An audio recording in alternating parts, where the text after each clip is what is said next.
Bueno, vamos a leer la última parte del libro.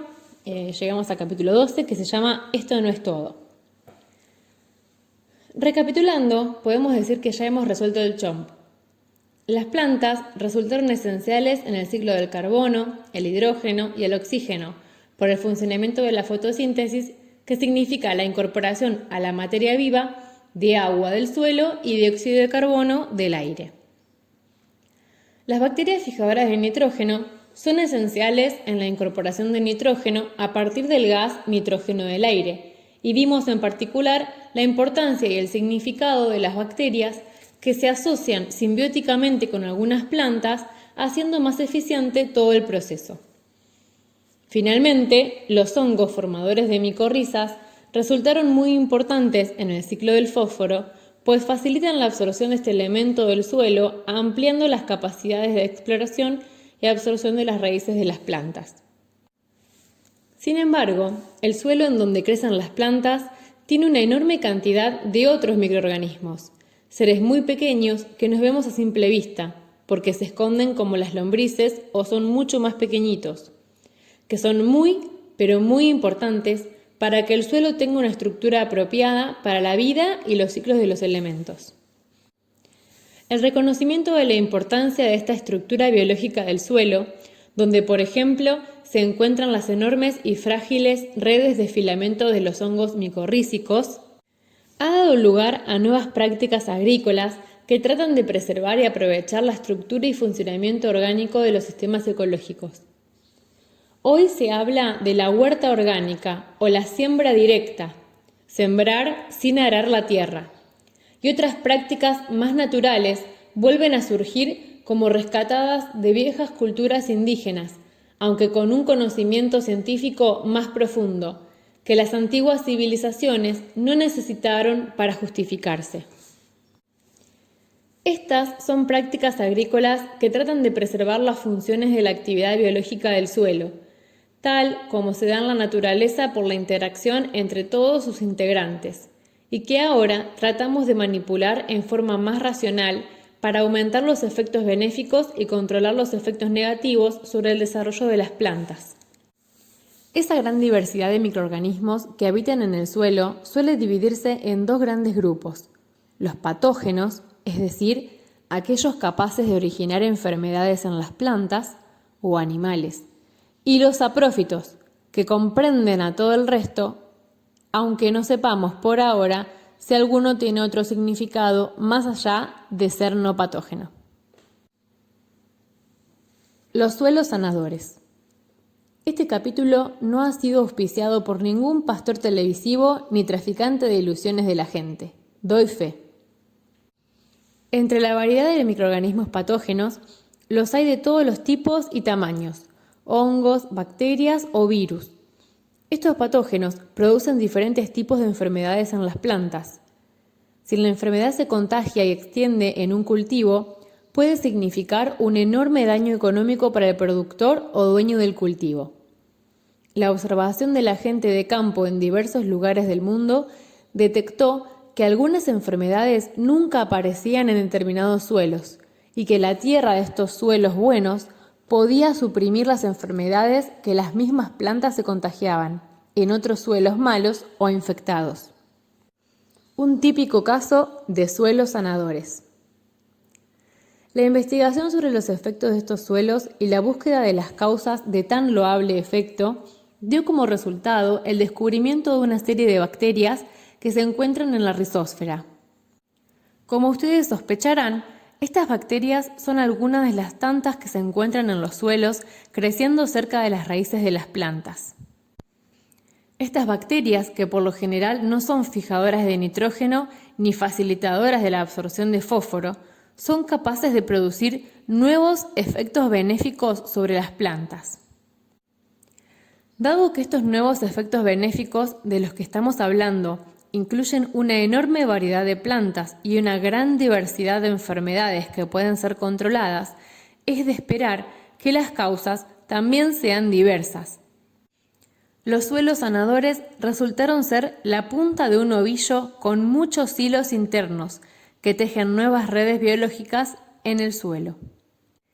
Pi Shi Pi Así suena la fonética de la abreviatura en inglés con la que se hace referencia a las bacterias promotoras de crecimiento de las plantas, llamadas PGPR por Plant Growth Promoting Rhizobacteria, o rizobacterias promotoras del crecimiento de las plantas. Estas bacterias fueron descubiertas a partir de las observaciones de los suelos buenos mencionados anteriormente y fueron aisladas del suelo que queda pegado a las raíces de las plantas.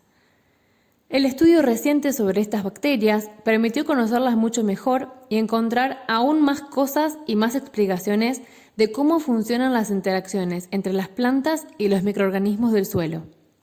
Por lo pronto, las PGPR se pueden clasificar en dos grandes grupos. Por un lado, las que promueven un mejor crecimiento de las plantas en forma indirecta y por otro, las que lo hacen en forma directa, como el superagente 86.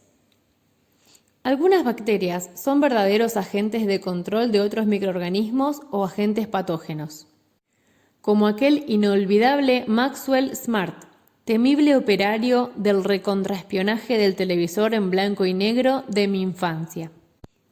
El Superagente 86 fue un programa televisivo que parodiaba muy inteligentemente otras series más serias sobre espías y agentes de la Guerra Fría de los años 60, en la que los rusos y alemanes siempre eran los malos y los brutos, y los norteamericanos los buenos e inteligentes de la película.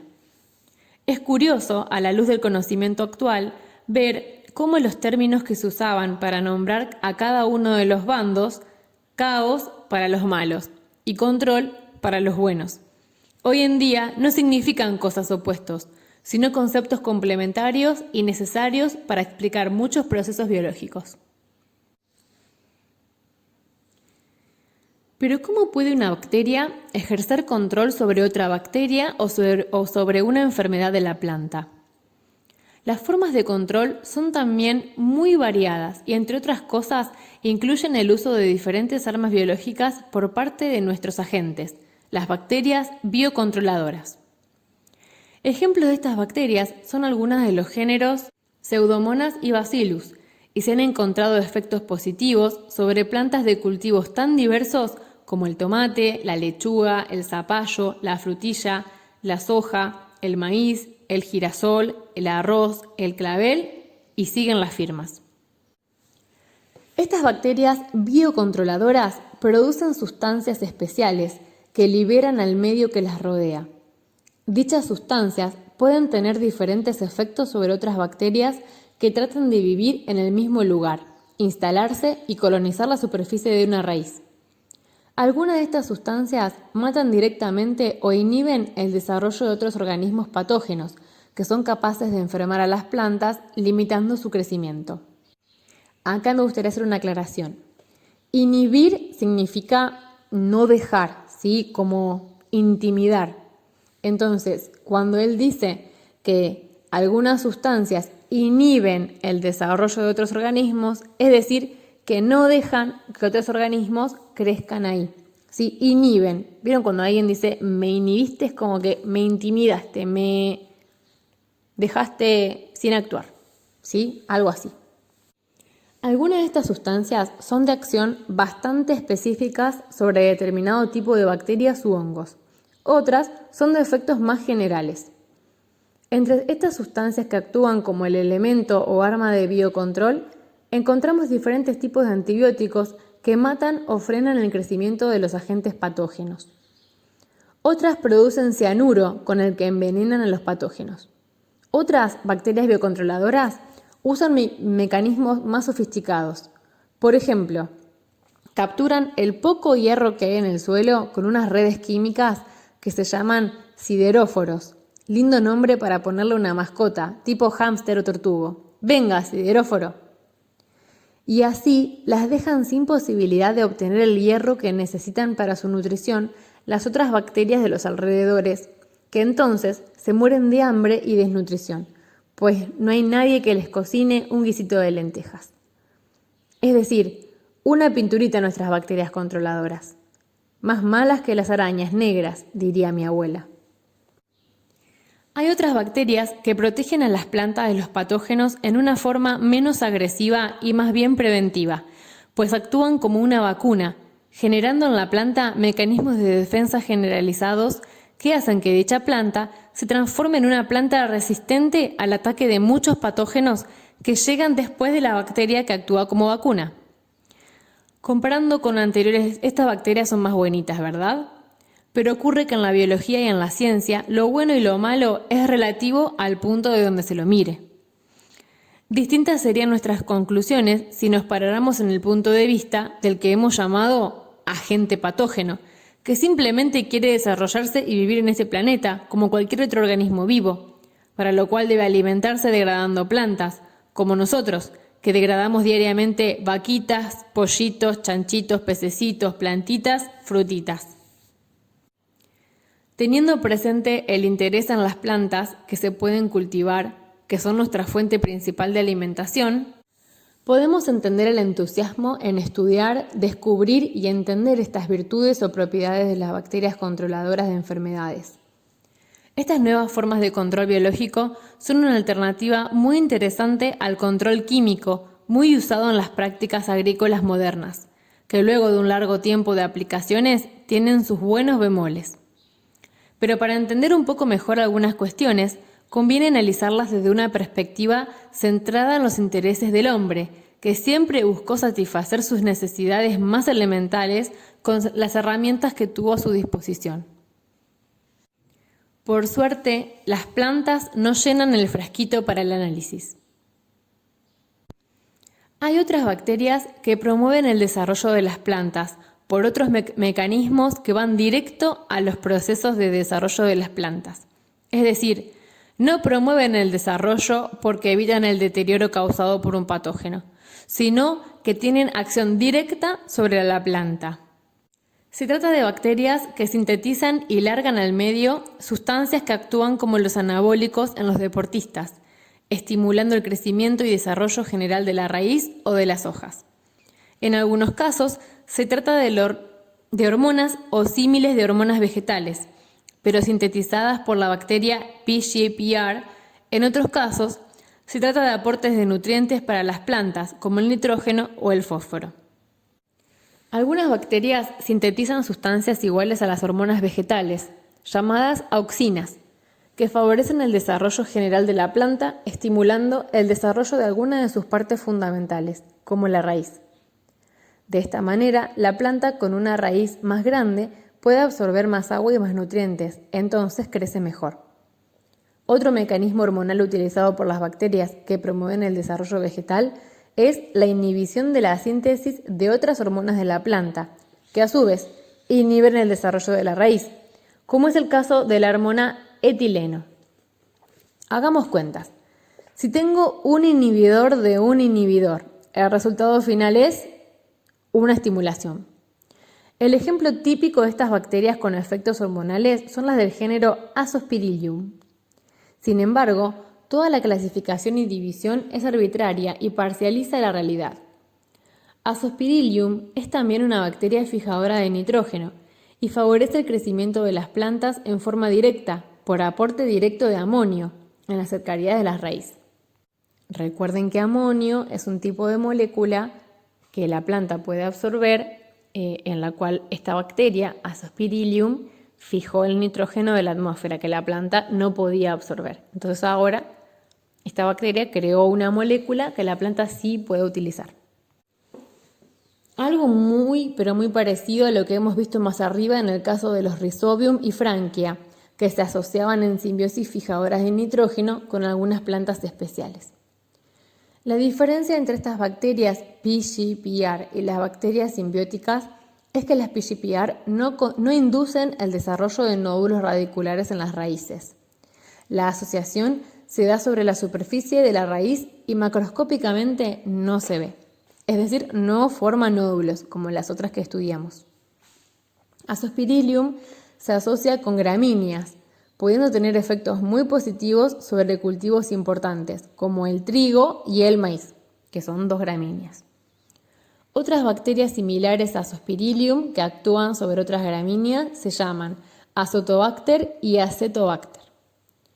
Uno de los últimos descubrimientos más interesantes en este campo de las interacciones planta-bacteria fue poder aislar una nueva especie de Acetobacter que fija nitrógeno dentro de la planta, promoviendo el crecimiento de la caña de azúcar.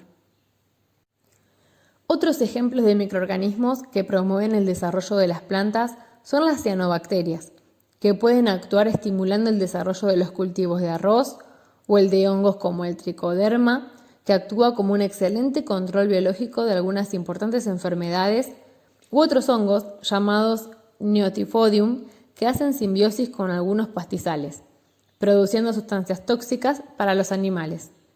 Entonces los pastos dejan de ser apetecibles y pueden crecer mejor e incluso soportar mejor ciertas condiciones de estrés. De esta manera, el concepto de PGPR podría ampliarse al de PGPRM, Plant Growth Promoting Rhizospheric Microorganisms, y debería hablarse de microorganismos rizosféricos promotores del crecimiento de las plantas, y no solamente de bacterias, sino ampliar el concepto a microorganismos, que incluye mucha variedad de seres vivos. Y voy terminando, porque me hacen señas y parece que es momento de redondear. Muy bien, ahí terminó el capítulo 12, ¿sí? Vamos a resumirlo un poco porque habló de muchas cosas en este capítulo el autor. Y recuerden el título del capítulo, que se llama Esto no es todo, es decir, todo lo que vimos anteriormente, cómo la planta obtiene su nitrógeno, cómo la planta obtiene su fósforo, qué hace con el ciclo del agua, el ciclo del carbono, el ciclo de los elementos, todo eso que estudiamos, él dice, esto no es todo. Y les nombra que en el suelo, que también lo vimos en el capítulo del documental de Netflix que vimos, que se llama Ves al suelo, existen muchos otros microorganismos que colaboran con las plantas y favorecen el desarrollo. Y como nosotros nos alimentamos de las plantas y es la base de nuestra cadena, y ustedes ya lo saben, es muy importante estudiarlos porque si pudiéramos utilizarlos para nuestro beneficio, podríamos reemplazar un montón de componentes químicos que se producen artificialmente, tal vez por métodos más orgánicos o más naturales. Entonces les comenzó contando que hay suelos sanadores, ¿sí? Que se observó que en ciertos suelos hay patógenos que no crecen. ¿Y qué es patógenos? Bueno, ya lo vimos en otros capítulos, pero patógenos es un microorganismo o cualquier cosa que cause una enfermedad en las plantas o en los animales, ¿sí? O en realidad cualquier ser vivo. Eso es un agente patógeno, ¿sí? Y se observó que en algunos suelos estos agentes patógenos que pueden, o sea, ¿por qué se llaman así? Porque no podemos decirle bacterias o virus o protozoos, porque pueden ser varios. Entonces directamente se les llama patógeno. Estos patógenos en algunos suelos no crecen, lo cual él llamó, entre comillas, suelos sanadores, ¿sí? Y estudiándolos se descubrió que existen bacterias, que las siglas son PGPR, y no voy a repetir otra vez el nombre en inglés porque no me gusta, pero sencillamente la traducción podría ser que son bacterias promotoras, ¿sí?, del crecimiento de las plantas o del desarrollo de las plantas. Y las nombró un montón de veces durante el capítulo. Y dice que hay muchas bacterias, todavía siguen en estudio, todas estas bacterias no se descubrieron todas, pero hay dos tipos principales. Las que actúan indirectamente y las que actúan directamente. Y les da ejemplos. Por ejemplo, indirectamente hay bacterias que actúan porque evitan que crezcan microorganismos malos. ¿Cómo? Y bueno, un ejemplo que les había dado que decía que eran bacterias re malas, que secuestraban el hierro que quedaba en el ambiente, ¿sí? Para que otras bacterias no lo tengan disponible y no puedan crecer. Y él les dice que son malas, pero en realidad siempre desde el punto de vista que uno lo vea, ¿no? En ciencias. Y eso es un ejemplo de, por ejemplo, cómo favorecer el desarrollo de una planta indirectamente.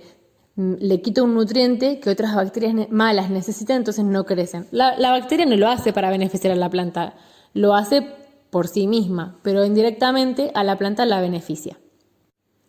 Y un ejemplo de una bacteria que favorece directamente el desarrollo de la planta era esta bacteria, que esperen que estoy buscando el nombre científico del género, sí, creo que era Azospirillum o algo parecido, ya lo voy a encontrar, que lo que hacía no se asociaba a la planta como la que vimos los rhizobium, ¿se acuerdan? O las franquias, que se asociaban y formaban nódulos y lo que sea. Ella no se asocia, pero sí vive sobre la superficie de la raíz y transforma el nitrógeno de la atmósfera, el nitrógeno atmosférico, en amonio y lo deja cerquita de la raíz para que la planta lo pueda absorber, ¿sí? Esa es una bacteria que ayuda directamente a que la planta pueda desarrollarse porque le brinda un nutriente que no tienen los suelos generalmente, que es el nitrógeno, ¿sí? La diferencia es que no se asocia con la planta, no hace simbiosis, pero sí le sirve, ¿sí? Bueno, ¿y qué más? Bueno, creo que ahí lo resumí todo, después tienen otros ejemplos, ¿sí? Y él dice que bueno, que ya tiene que ir redondeando porque se tiene que ir y nos queda el último capítulo que es el 13, que se los voy a leer porque es muy cortito, así ya terminamos con la lectura de este libro, que a mí me gustó un montón y espero que a ustedes también les haya gustado. Pero vamos con el capítulo 13, ¿quieren? Así ya que me están escuchando, quédense ahí. Bueno, el capítulo 13 se llama Pasados de revoluciones. La historia de los pueblos está llena de ejemplos de revoluciones a las que se llega de muy diferentes formas y por muy diferentes razones, pero todas tienen en común que marcan un quiebre en la historia, es decir, un cambio importante y muy significativo entre la forma de vivir de antes y después de la revolución. Pero no solo se reconocen revoluciones sociales, sino también revoluciones culturales, como por ejemplo aquellas que tuvieron que ver con la forma en que la humanidad trabajaba la tierra, cultivaba sus plantas y consigue alimentos. La primera gran revolución de este tipo vino con la construcción de las primeras herramientas para trabajar la tierra, cultivar y domesticar sus propias plantas. Luego las herramientas se fueron sofisticando hasta que a fines del siglo XIX la aparición de la máquina a vapor y los motores mecanizaron el campo y la revolución industrial tuvo grandes efectos sobre la producción de las tierras. En la segunda mitad del siglo XX, la síntesis química industrial de sustancias fertilizantes permitió cultivar en tierras agotadas y recuperar la capacidad de algunos campos, y también aumentar muy significativamente los rendimientos de los campos en general. ¿Se acuerdan que esto lo vimos también en el documental? A partir de la Segunda Guerra Mundial que se crearon los fertilizantes y los agroquímicos, ¿sí? A esta revolución se la llamó la Revolución Verde. A fines del siglo XX y comienzos del siglo XXI, el conocimiento alcanzado sobre el funcionamiento de los sistemas biológicos permitió incorporar una nueva tecnología en el campo, llegando a la manipulación genética de las plantas para hacerlas resistentes a pestes y estrés. En estos años que nos toca vivir, que es cuando escribo este libro, se ha comenzado a manejar racionalmente la microbiología del suelo, de modo tal de poder reemplazar, al menos parcialmente, la necesidad de fertilización química, que puede tener efectos secundarios no muy deseables a mediano y largo plazo. Un aumento en la contaminación ambiental. Estos cambios de fin del siglo XX y comienzos del siglo XXI constituyen lo que hoy empezamos a conocer como la revolución biotecnológica del campo. El futuro es nuestro. Seguramente, y esa fue la intención del autor, cuando vuelvan a mirar las plantas creciendo en el jardín, el campo, el bosque o la selva, e incluso en las macetas del balcón, ya no serán las mismas. Puede que hasta les resulten más interesantes. Más allá de sus colores o la sombra reparadora que puedan ofrecer, ahora sabemos que el crecimiento de esas plantas depende en gran medida de la interacción que tengan con muy diversos organismos que se encuentran en el suelo. Los científicos han empezado a conocer unas cuantas cualidades de los microorganismos y sus interacciones con las plantas, que pueden ser muy bien aprovechadas para aumentar los rendimientos de las cosechas o recuperar los suelos según sea el caso. Y este conocimiento debe pasar a la gente para que pueda ser aprovechado y utilizado. Mientras tanto, los científicos podrán seguir buscando nuevos conocimientos y tratarán de ampliar algunos de los límites de nuestro entender, de lo que somos y de lo que pasa allí fuera. Un punto interesante de los conceptos que se han presentado en este libro tiene que ver con otras posibilidades de la biotecnología. Esa palabra que se encuentra en la boca de cualquier funcionario que se precie de moderno. Pues estamos hablando de poder aprovechar en forma racional la microbiología que ya existe en la naturaleza, sin necesidad de transformar estos microorganismos por técnicas genéticas y dudar acerca si largamos o no largamos al medio organismos transformados genéticamente. Mientras tanto, tendremos tiempo de conocer mejor los posibles efectos nocivos de los organismos transformados genéticamente en nuestra salud o la del ecosistema, de cuál dependemos, o reconocer finalmente sus indiscutibles beneficios. Pues el hombre no teje la trama de la vida, él es solo un hilo, lo que hace con la trama se lo hace a sí mismo. Pensamiento atribuido a un jefe indígena de los Tobas del Chaco. Bueno, hemos terminado el libro. ¿Qué les parece a ustedes? ¿Les gustó? Bueno, me pueden dejar acá en comentarios si les gustó el libro o no. Yo la primera vez que lo leí iba al colegio como ustedes, así que el autor, ¿saben qué? Descubrí que sacó un libro más que habla todo el suelo y seguramente con información mucho más actualizada. Lo sacó este año y estuve intentando comunicarme con él por mail a ver si nos podía dar una entrevista, pero no tuve suerte. Pero voy a seguir intentando. Así que bueno, espero que les guste la lectura del libro y que ahora puedan resolver el cuestionario bien. Así que vuelvan a Classroom y cualquier comentario que me quieran hacer lo dejan aquí debajo o en Classroom. Bueno, nos vemos por allá.